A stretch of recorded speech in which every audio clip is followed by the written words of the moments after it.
ইউনূসের লম্বা চওড়া ভাষণে রন্ধ্রে রন্ধ্রে আতঙ্ক। ভোটের আগেই খেলা ঘুরছে, বন্ধ হচ্ছে নির্বাচন, দ্বিগুণ শক্তি নিয়ে দেশে ফিরছে শেখ হাসিনা। নাকি তারা অপেক্ষা করছেন ভোটের দিনটা কেমন যায় দেখা যাক, কতটা সহিংসতা হয় দেখা যাক, ভোট কেন্দ্র ভোট সব কেন্দ্রে হয়ে যেতে পারে কিনা, নাকি একটা বিপুল সংখ্যক ভোট কেন্দ্রের ভোট বাতিল হয়ে যায়, ব্যাপক সহিংসতা ঘটে, নির্বাচনটার ফলাফল সময় মতো ঘোষণা করা না যায়, কিংবা নির্বাচনের ফলাফল ঘোষণা করলেও প্রতিদ্বন্দ্বী প্রার্থীরা বা প্রতিদ্বন্দ্বী মূল দলগুলো হয়তো সেই ভোটের ফলাফল মেনে নেবে না। এদিকে বিদায়বেলায় ইউনূস উপদেষ্টাদের লাল পাসপোর্ট জমা দেওয়ার হিড়িক, রাতেই দেশ ছাড়ছে একাধিক উপদেষ্টা। অধ্যাপক ইউনূসের ঐতিহাসিক নির্বাচনে ঐতিহাসিকভাবে টাকার খেলা চলছে। সৈয়দপুর, কুমিল্লা, সিরাজগঞ্জ, চাঁপাইনবাবগঞ্জ, নোয়াখালী, চান্দনা এসে বিপুল পরিমাণ টাকা নিয়ে বিভিন্ন প্রার্থীর সমর্থকেরা ধরা পড়েছে। কোথাও টাকা বিলি করতে গিয়ে ধরা পড়ছে স্থানীয় জনতার হাতে, কোথাও আইন শৃঙ্খলা বাহিনীর হাতে। এর মধ্যে নির্বাচনের আগের দিন প্রায় 50 লাখ টাকা সহ ঠাকুরগাঁও জেলা জামাত ইসলামের আমির বিলালউদ্দিন প্রধানের আটকের ঘটনায় এদিকে নির্বাচনের পরেই ক্ষমতায় সেনাবাহিনী, সেনা কর্মকর্তার ভয়ঙ্কর ইঙ্গিত। আওয়ামী লীগ ইলেকশন করতে পারবে না, আমাদের যারা ভোটার সমর্থক তারা ভোট কেন্দ্রে যাবে না, ভোট দেবে না, আর সাধারণ মানুষ ভোট দেবে। ভোট কেন্দ্রে গেলেই তো তাদেরকে যেখানে বলে সেখানে ভোট দিতে হবে, সেখানে তাদের আবার স্বাধীনতা থাকবে কোথায়? আর না দিলে তাদের ঘর বাড়ি পড়াবে। এটাও তো জুলুম।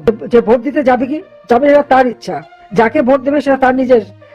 এদিকে চূড়ান্ত সময় এসে বানচালের পথে নির্বাচন, ভোটে অনিয়মের আশঙ্কা, যুক্তরাষ্ট্রের কড়া বার্তা, বন্ধ হতে পারে নির্বাচন। এদিকে শেখ হাসিনার নির্দেশে ভোট বানচাল করতে মাঠে নেমেছে আওয়ামী লীগের লক্ষ লক্ষ নেতাকর্মীরা।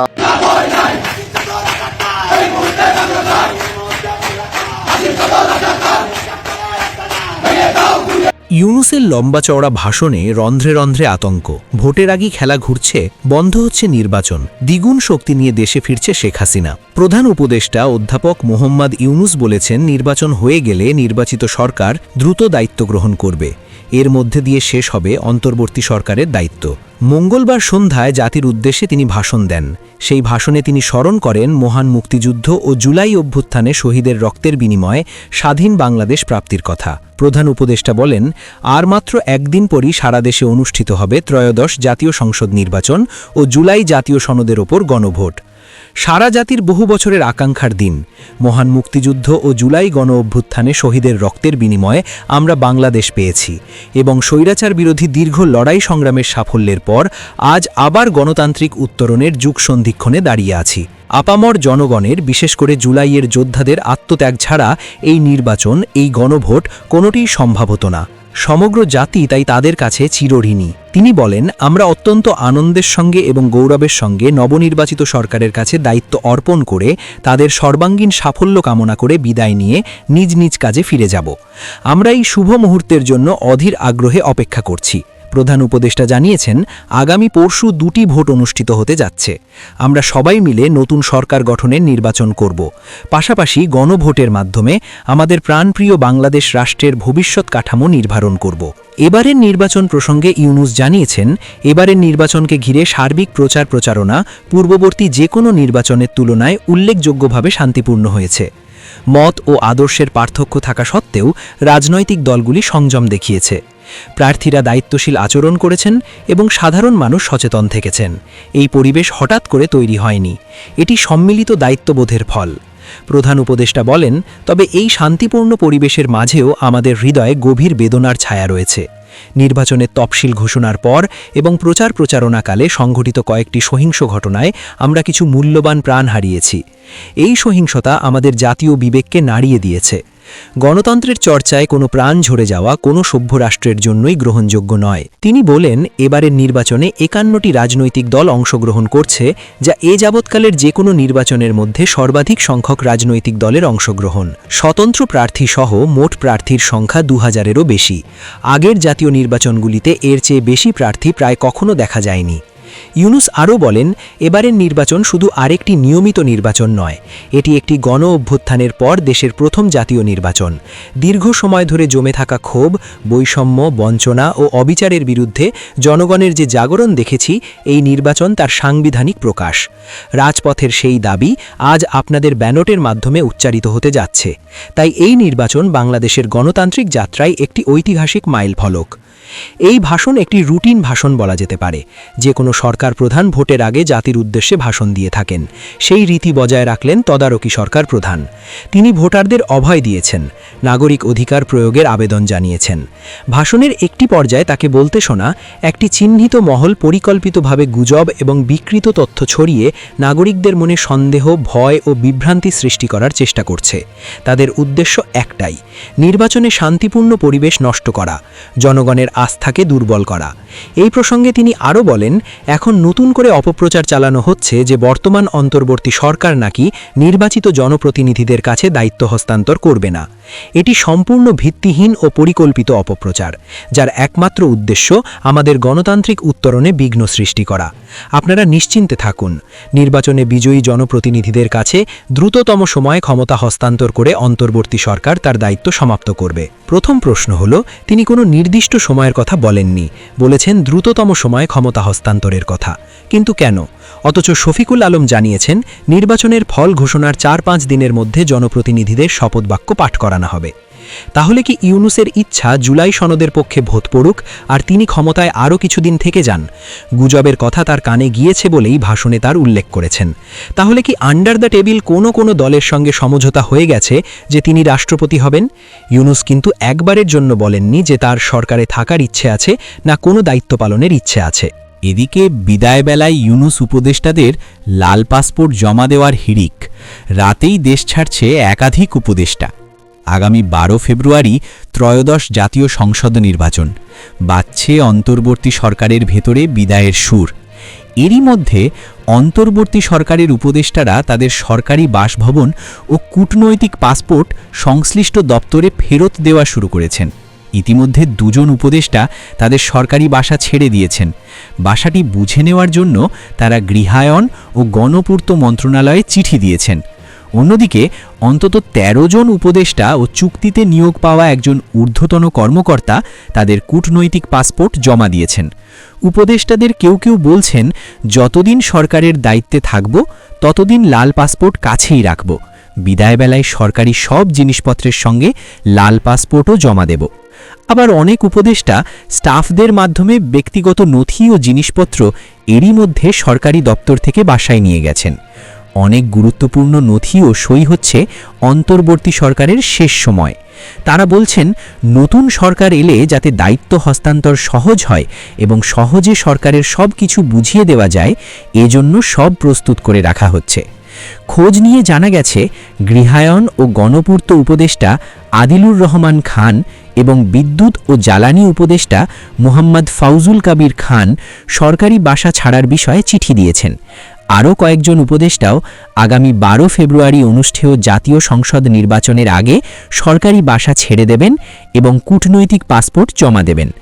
সূত্রে পাওয়া খবরে জানা গিয়েছে, মন্ত্রিপরিষদের শপথগ্রহণ 17 ফেব্রুয়ারি, অর্থাৎ ভোটের পর 5 দিন বাদে শপথবাক্য পাঠের আয়োজন করা হয়েছে। উল্লেখ করার মতো বিষয় হল, লাল পাসপোর্ট ছাড়ার তালিকায় নাম রয়েছে পুলিশের মহানির্দেশকেরও। তিনি তো আমলা, তিনি হঠাৎ করে কেন লাল পাসপোর্ট জমা দিলেন? আসলে এরা সকলেই বিদেশে চলে যেতে চাইছেন। এর মধ্যে আবার ঢাকা বিশ্ববিদ্যালয়ের ভিসি অধ্যাপক ডক্টর নিয়াজ আহমেদ খান পদত্যাগের ঘোষণা দিয়েছেন। মঙ্গলবার বিকেলে উপাচার্য কার্যালয় সংলগ্ন অধ্যাপক আব্দুল মতিন চৌধুরী ভার্চুয়াল ক্লাসরুমে অনুষ্ঠিত এক সাংবাদিক সম্মেলনে পদত্যাগের ঘোষণা করেন। পদত্যাগের বিষয়ে তিনি বলেন, আমি সরে দাঁড়াচ্ছি যেন নির্বাচিত সরকার তাদের নিজেদের মতো করে প্রশাসন সাজাতে পারে। আনুষ্ঠানিকভাবে এখনও তিনি পদত্যাগ জমা দেননি জানিয়ে ডক্টর খান বলেন, এই মুহূর্তে যেন কোনো শূন্যতা তৈরি না হয় সেজন্য কিছুদিন দায়িত্বে থাকছি।